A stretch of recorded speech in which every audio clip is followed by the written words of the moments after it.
Hey, thanks for joining me. Hope you're doing well. Vril is a natural, abundant energy that pervades all planes of existence. The Chinese refer to it as Qi, the Hindu as prana, and the Japanese as Reiki. Albert Pike said of this force, "There is in nature one most potent force, by means whereof a single man, who could possess himself of it, and should know how to direct it, could revolutionize and change the face of the world."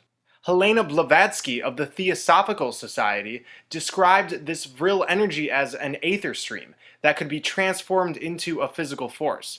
In the book The Coming Race, Edward Bulwer Lytton explained his encounter with a race of subterranean beings who learned how to master the vril.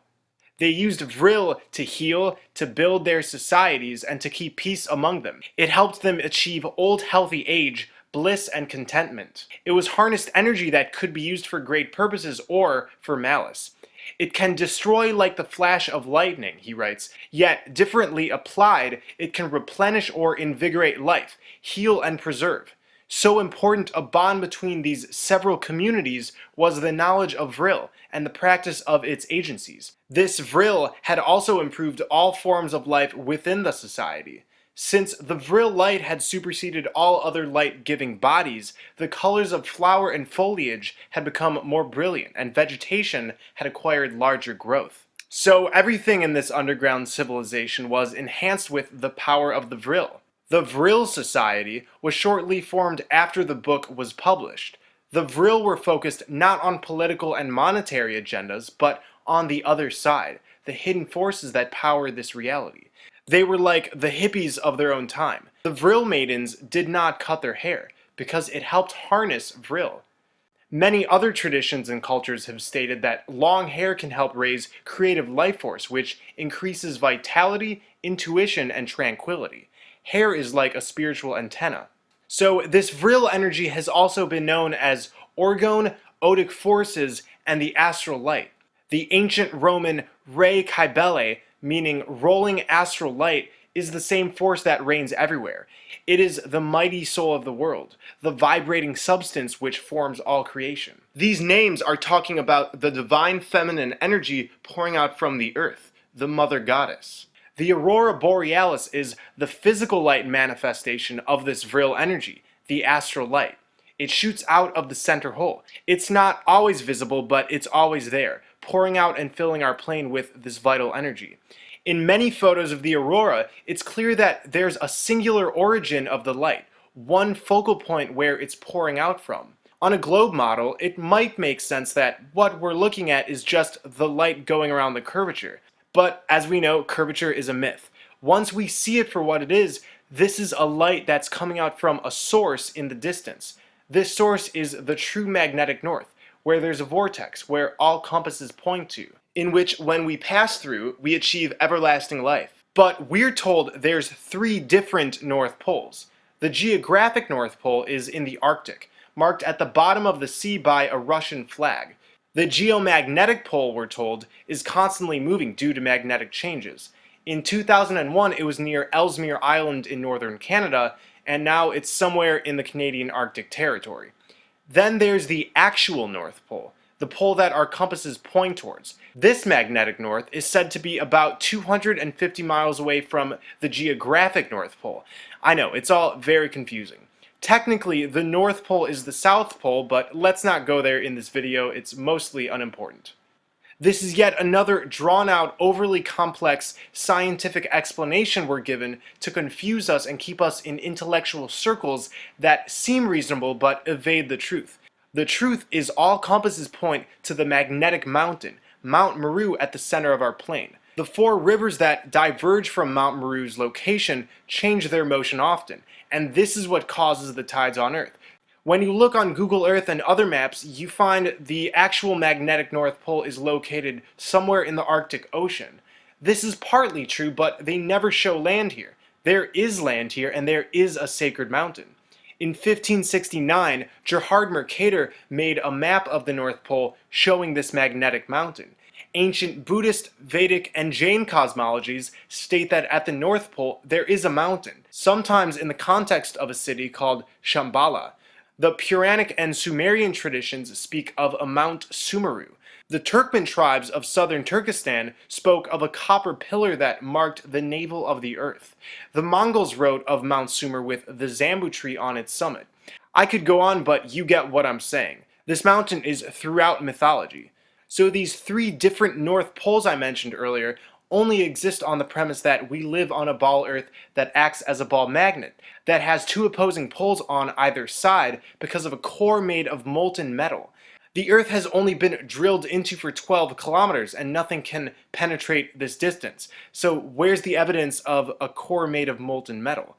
The evidence has already been established. We live on a flat plane. So we could look at a ball magnet and say the poles on those are just like the poles of our Earth, but that would require making sense of curvature and a non-existent molten metal core. Ring magnets, though, have their north polarity in the center and their south polarity in the outer rim, the exact magnetism of the flat Earth model. What we call Antarctica is this south polarity, being the giant ice wall that extends the circumference of the flat Earth.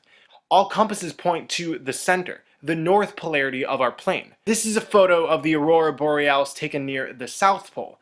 This one is taken near the North Pole. Side by side, we can extract one thing. We are looking at two sides of the same light that's coming from the same source. The North Pole's light is the inverse of the South Pole's. The Lakota Indians used the aurora borealis for its healing properties. Those who had health problems would stand facing the aurora, hold their hands towards the light, and inhale deeply. The Lapps people would decorate their shamanic drums in order to harness this energy.